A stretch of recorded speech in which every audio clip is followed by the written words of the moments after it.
Eto, as of March 24 ba ngayon or 25, I'm sorry. Eto, may stock tayo ngayon kahit pa paano. Marami tayong katong black flame. 100 shots to, halos large caliber na laki na ito. Bigay ko sa inyo 5.5 to,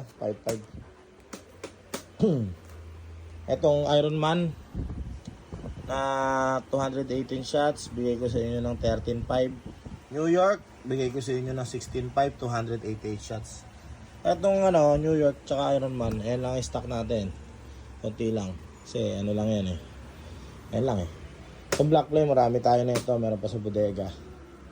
PM lang tayo sa Facebook ko, Rest Ruiz Store. Yung may blue check. Pag di nyo makita yung Facebook ko, i-comment nyo yung Facebook nyo, ako mag-PPM sa inyo ha.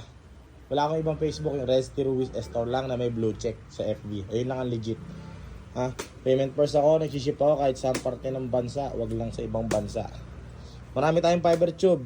Meron din tayong mga ganong fiber tube, 3 inches, 4 inches, tsaka 6 inches. Meron din tayong mga bala, tsaka Quitis.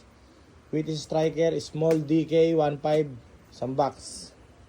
And then mga bala, D3, 150 na lang, 150 ang D3, sige. Pero pag D3 na salute, yung salute na D3, bibigay ko sa inyo ng 250 isa. Yan, banat-banat. Alam nyo na ang rules ko ha, payment first ha. Ganyan lang ang presyo, medyo mababa kasi kaagahan pa. Bounce na men. Happy fireworks sa lahat. Gang gang.